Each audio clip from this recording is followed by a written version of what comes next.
The Nevada desert stretched endlessly beneath the scorching sun, its barren landscape occasionally interrupted by jagged rock formations and dry, lifeless shrubs. The 5 researchers, Dr. Alan Carter, Lisa Monroe, Jason Reed, Emily Holloway, and Mark Sullivan, had spent weeks scouring the outskirts of Area 51, searching for remnants of abandoned government experiments. Rumors and conspiracy theories had always surrounded the infamous military base, but their goal was to find tangible proof, documents, equipment, or any evidence of secret projects. As the sun dipped toward the horizon, casting long shadows over the sand, Emily's voice crackled through the radio. "Guys, I think I found something." The others rushed to her location, where a section of the ground had collapsed, revealing what looked like a metallic doorway buried beneath layers of sand. The door was old, rusted at the hinges, with a faded government insignia barely visible under the grime. Next to it, a shattered ventilation pipe jutted from the earth like a broken bone. "This is it," Alan murmured, brushing the dust off a keypad beside the door. He tried pressing a few buttons, but the panel was unresponsive. Jason, the strongest among them, stepped forward. "Let's just force it open." He shoved his shoulder against the door, and with a grating screech, it slowly swung inward, revealing a dark passage leading underground. A thick, musty air rushed out to greet them, carrying the scent of decay and rust. Flashlights clicked on, beams cutting through the darkness. The walls were lined with peeling paint, pipes snaking along the ceiling, some leaking a dark, viscous liquid. The floor was littered with scattered papers, broken glass, and what looked like old medical instruments. "This isn't just any bunker," Lisa whispered, picking up a clipboard covered in faded, smudged handwriting. "Look at these notes, dates from the 1940s and 50s. It mentions something about advanced biological trials." Emily moved toward a nearby table covered in dusty beakers and vials filled with strange, thick liquids.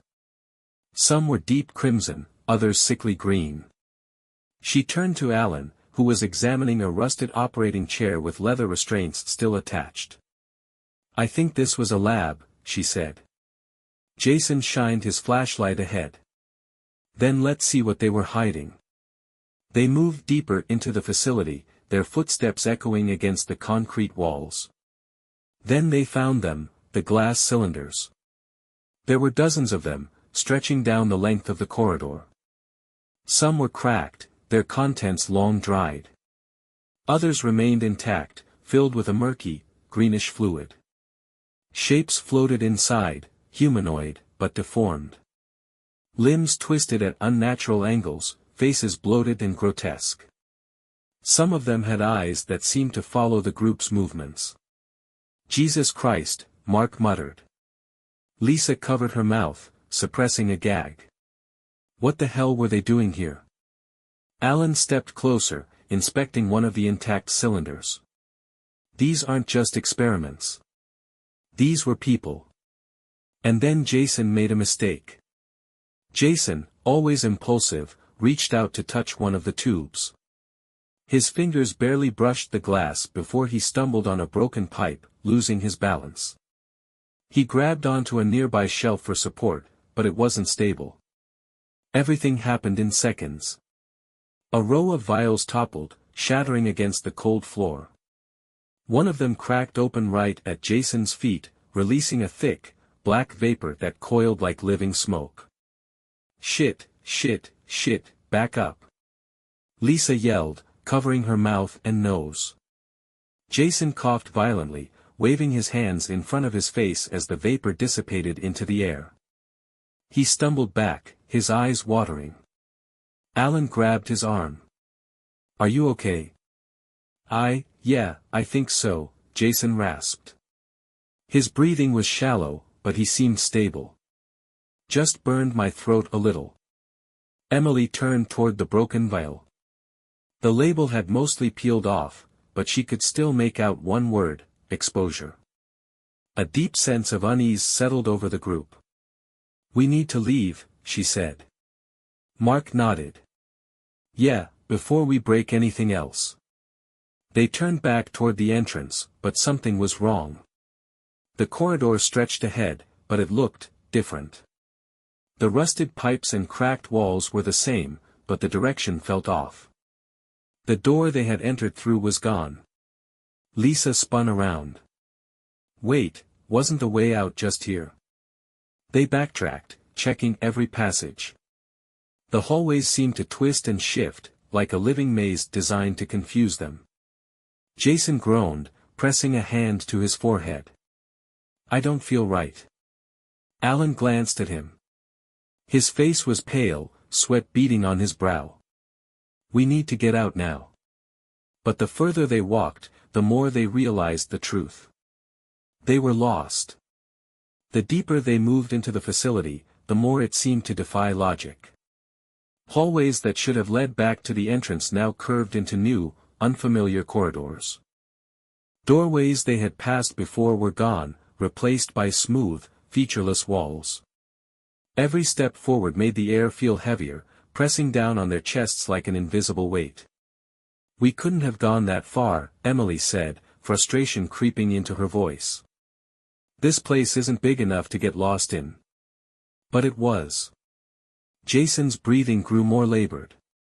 He wiped his forehead, his fingers trembling. I don't feel right. Lisa turned to him, frowning. His pupils were dilated, his skin pale and clammy. What's wrong? I don't know. I feel, he paused, his head snapping up suddenly. His eyes darted around the dimly lit corridor. Did you hear that? The others exchanged wary glances. Hear what? Alan asked. Jason's gaze shifted rapidly, scanning the darkness beyond their flashlights. He stepped away from the group, tilting his head slightly, as if listening to something they couldn't hear. There's someone here, he muttered. A cold chill ran through Emily. Jason, there's no one else here. But Jason wasn't listening. His face twisted in confusion and fear. His eyes were locked onto a shadowed doorway at the end of the hall. Who is that? His voice cracked. They're looking right at us. There's no one there, man, Mark said, gripping his shoulder. Jason recoiled from the touch. Don't touch me. You don't see them. His breath hitched. They're moving. Lisa swallowed hard. This was bad.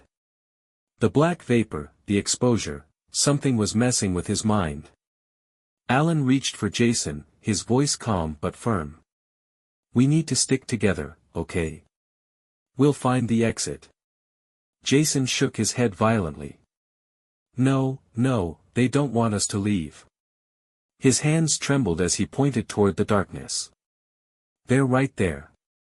Watching. Whispering. No one else heard anything. Then Jason screamed. It was a raw, primal sound, and he staggered backward as if something had lunged at him. He swung blindly, his flashlight tumbling from his grasp and rolling across the floor. He clawed at his face, his nails digging into his skin. Mark rushed to grab him, but Jason shoved him away with unexpected force. They're in my head. His eyes darted wildly. Get them out. Lisa turned to Alan. We need to get him out of here, now. But Jason wasn't waiting. He bolted down the corridor. Jason, wait. Emily shouted, chasing after him. They all ran, their footsteps echoing through the endless halls. But Jason was fast, driven by fear. He turned a corner, and then he was gone. They skidded to a stop. The hallway ahead was empty. Mark panted, hands on his knees. Where the hell did he go? Alan swept his flashlight around. There were no doors, no branching paths. Jason had vanished. And then, from somewhere deep within the facility, they heard him screaming again. This time, it didn't sound human. Jason's screams echoed through the dark corridors, a twisted, guttural wail that sent shivers down their spines. It wasn't just fear in his voice, it was something else, something deeper. Lisa gripped Emily's arm. We have to find him. Mark shook his head. Did you hear that? That wasn't normal. We don't know what the hell's happening to him. Alan adjusted his backpack and took the lead. We're not leaving him behind. Move. They followed the sound, their flashlights barely cutting through the oppressive darkness. The air had changed, it was thicker, heavy with an almost chemical stench. The walls seemed different too, slick with moisture, as if the facility itself was alive and sweating. I don't like this, Emily muttered, her fingers tightening around her flashlight. No one does, Mark shot back, but his voice lacked its usual sarcasm. He was scared too. Then they saw it. Jason was at the far end of the corridor, standing completely still.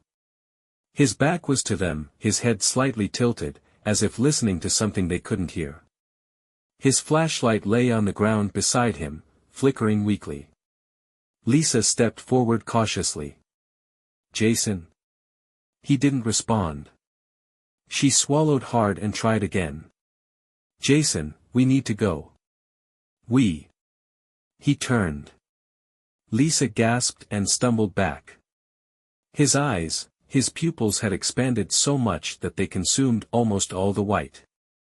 His skin was pale, almost translucent under the dim light, and dark veins snaked up his neck, pulsing like something inside was moving. But it was his face, his expression, that terrified them the most. Jason was smiling. Not a relieved smile, not a happy one. It was too wide, too forced, like a marionette being pulled into a grotesque grin. They showed me, he whispered. They showed me everything. Alan hesitated. Who? Who showed you?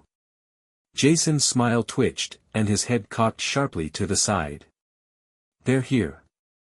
His voice dropped lower, almost reverent. They never left.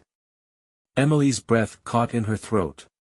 Jason, you're not making sense. He blinked slowly, as if registering them for the first time. Oh, he whispered. You can't see them yet. But you will.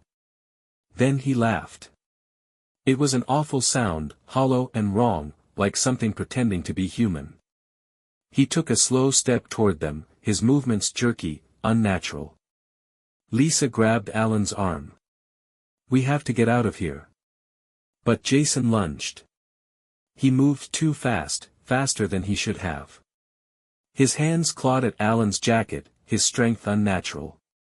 His breath was hot, fevered, as he rasped, let them in. Alan shoved him back, hard. Jason hit the wall and crumpled to the ground, his laughter still echoing through the hallway. Mark cursed under his breath. We can't take him with us. Lisa shot him a glare. We are not leaving him. Jason twitched, his body convulsing. His mouth moved, whispering words they couldn't hear. Then, without warning, his body stiffened, and he went silent. Alan knelt beside him, pressing his fingers to Jason's neck. His pulse was erratic, but he was still breathing. We don't have a choice, Alan said grimly. We carry him. Mark didn't argue. He and Alan lifted Jason's limp form, his body unnaturally light. Emily pointed toward a nearby door. That looks like a stairwell. Maybe it leads up. They pushed through, stepping into a narrow, rusted staircase. The walls here were worse, streaked with something dark, organic, like old blood that had been absorbed into the concrete. The air was damp, reeking of rot. Jason stirred. His lips barely moved, but his whisper was clear. They won't let us leave. Then the lights flickered, and something moved in the darkness above them. A metallic groan echoed through the stairwell as the overhead lights flickered, casting long, distorted shadows on the walls. Something moved above them, a shifting mass, just out of sight. The group froze, every muscle tensed. Lisa's fingers dug into Alan's arm. Did you see that? she whispered. No one answered. Jason, still slung over Mark's shoulder, suddenly shuddered and let out a low, wheezing laugh. They're waiting. Mark cursed under his breath.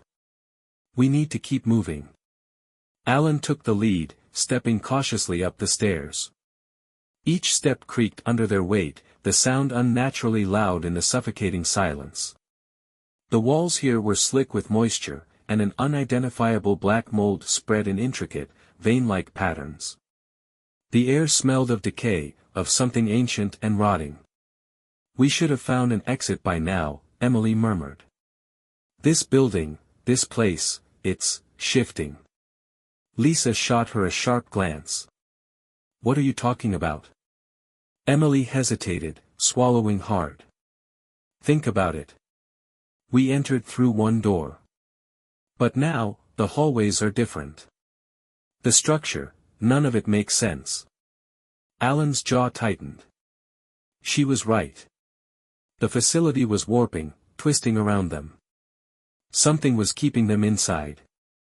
As they reached the next landing, Jason twitched violently in Mark's grip. His fingers spasmed, his head jerking to the side. Then, with unnatural strength, he threw himself free, sending Mark stumbling backward. Jason! Lisa shouted. But Jason didn't respond.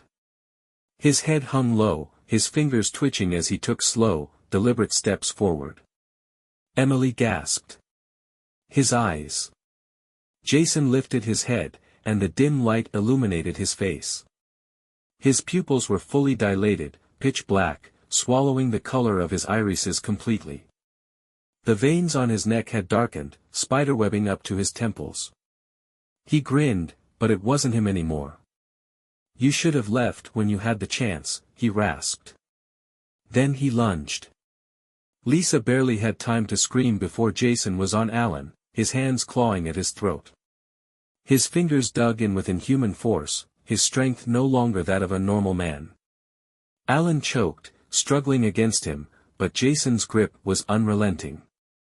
Mark reacted fast. He grabbed Jason by the shoulders and slammed him against the rusted railing. The old metal groaned under the impact.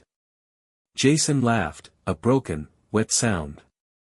You don't understand. There's no way out. Mark didn't hesitate. He shoved Jason again, harder this time. The railing gave a final screech, then snapped. Jason's expression twisted, almost as if in amusement, before his body toppled backward into the darkness below. A sickening crunch echoed through the stairwell. Then, silence. Lisa covered her mouth, eyes wide with horror. Oh my God! Emily backed away from the broken railing, shaking. He wasn't human anymore. Alan coughed, rubbing his bruised throat. We need to move. Now. Mark, still panting, wiped sweat from his forehead. If this place is shifting, we can't trust where we're going. They turned back toward the stairs, but the door they had entered from was gone. Only a new hallway stretched before them, pulsing like something alive. And somewhere, far below them, Jason's laughter continued. The hallway before them shouldn't have been there. It stretched forward in a way that made no sense, its walls pulsating faintly, as if the entire structure were breathing. The air had changed, thicker now, humid, carrying a scent that was neither human nor machine. Emily took a shaky step forward, her breath hitching. This isn't possible. Mark wiped his forehead, his face pale. Nothing about this is possible. But it's happening. Alan steadied himself. His throat still ached from Jason's attack, and his hands trembled at his sides, but he forced himself to take control. We don't stop. We move forward. Lisa hesitated. Forward into what? Alan didn't answer. He just stepped into the hallway. The others followed, their footsteps eerily muffled against the smooth, damp floor. The hallway seemed organic now, like a tunnel carved from something that had once been alive. The walls weren't metal anymore but something darker, almost like stretched sinew. Emily ran her fingers along the surface. It was warm. Lisa swallowed hard. This place is wrong. Mark's voice was barely above a whisper. I think it always was. Then they heard it. A distant, rhythmic sound, like something dragging across the floor. It was slow, methodical, approaching. Emily tightened her grip on her flashlight. That's not Jason, is it? No one wanted to answer. The sound grew louder. Lisa grabbed Alan's arm. We need to go. They broke into a run. The hallway stretched, twisting and turning, branching into corridors that hadn't been there moments before. Every turn led them deeper, further, the walls narrowing as if trying to swallow them whole. Mark cursed. Where the hell are we? Emily gasped for breath. We're not in the facility anymore. We're somewhere else. The dragging sound was right behind them now. Lisa risked a glance back. And saw Jason. Or what was left of him. He stood at the far end of the hallway, his body broken, his limbs hanging at unnatural angles. His head twitched, his mouth stretched into a grotesque grin. His voice was wrong, layered, as if something else spoke through him. You can't run forever. Then he charged. Alan shoved Lisa forward. Move. They bolted, twisting through the endless hallways, the walls narrowing, tightening, closing in. Jason's footsteps weren't alone anymore, something else moved with him, something bigger. The hallways screamed. The sound wasn't human, it was the sound of something awakening. Emily sobbed, her legs burning as she ran. We're never getting out. Alan didn't want to believe it. He couldn't. Then, a door. At the very end of the corridor, standing alone. A metal door, rusted and old, but real. Solid. Mark reached it first, throwing himself against it. Help me. Alan and Lisa crashed into it, shoving it open just as Jason's warped body reached them, his mouth splitting too wide, filled with something writhing. The door slammed shut. Darkness swallowed them whole. The door slammed behind them with a deafening clang, plunging them into suffocating darkness. For a moment, none of them spoke. Their frantic breathing was the only sound, the echo of their pounding hearts reverberating through the space. Lisa fumbled for her flashlight, her hands slick with sweat. When the beam flickered to life, they saw where they had ended up. It was a room, but unlike any part of the facility they had seen before. The walls were lined with rows of metal tables, each covered in something. Strange, half-decayed shapes were draped under stained white sheets, the fabric twitching slightly as if something underneath was still alive. Instruments, scalpels, syringes filled with blackened liquid, lay scattered across rusted trays. Emily gagged. This is a morgue. Mark turned toward the door they had just come through, gripping the handle. It wouldn't budge. It's locked. He banged his fist against it. Damn it. Alan shined his light over the room. There were more doors along the opposite wall, but none of them looked promising. Some were rusted shut, others hung ajar, revealing nothing but pitch-black corridors beyond. Then they heard it. A wet, slithering sound from one of the tables. Lisa's flashlight snapped to the source. One of the covered bodies was moving. She stumbled back, her breath hitching. No, no, no. The sheet shifted, a hand sliding out from beneath it, gray, stretched, fingers too long. Mark grabbed Emily's arm. We are not staying in here. He rushed toward one of the open doors, but the moment he stepped into the threshold, his body seized. His back arched violently, his limbs locking in place. His flashlight dropped from his hand, rolling away. Mark! Emily screamed, grabbing him. Then he twitched, his head jerking to the side. His eyes, wide, horrified, locked onto Alan as if trying to say something.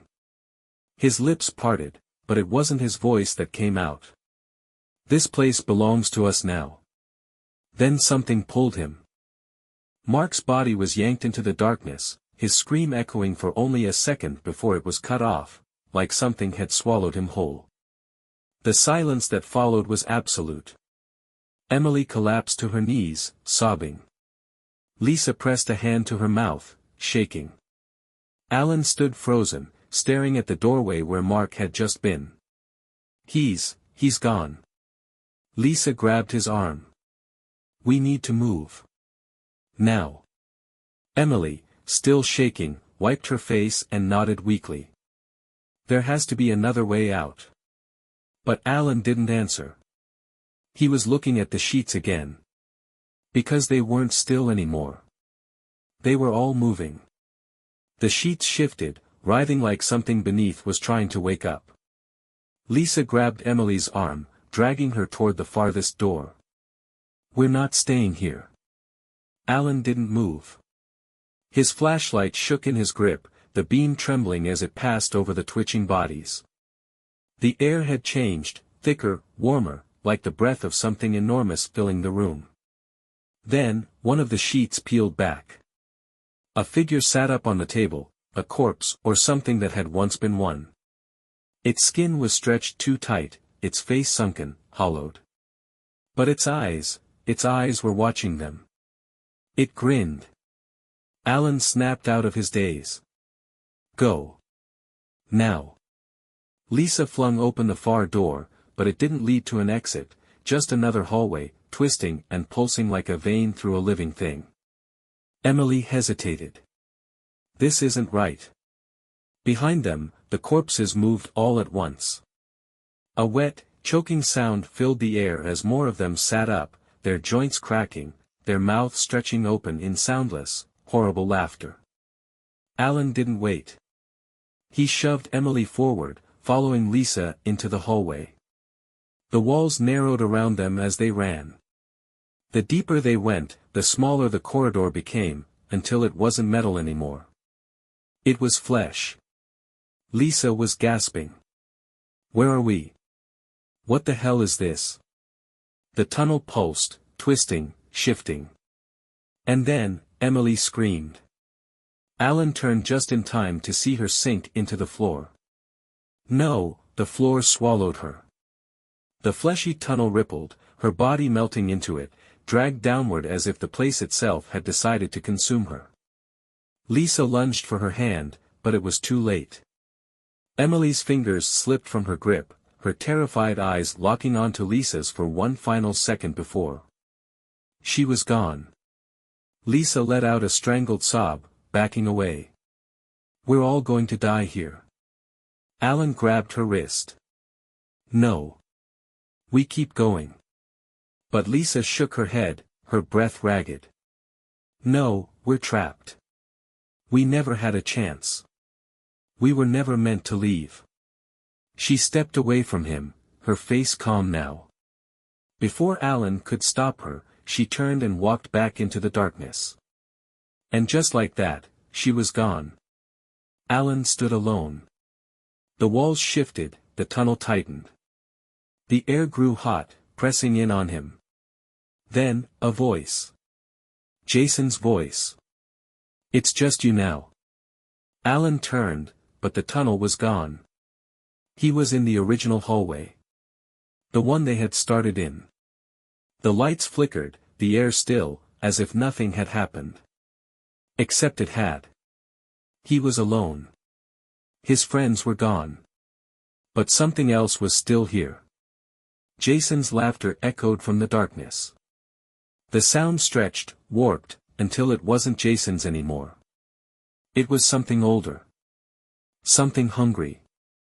And as the last light flickered out, it found him.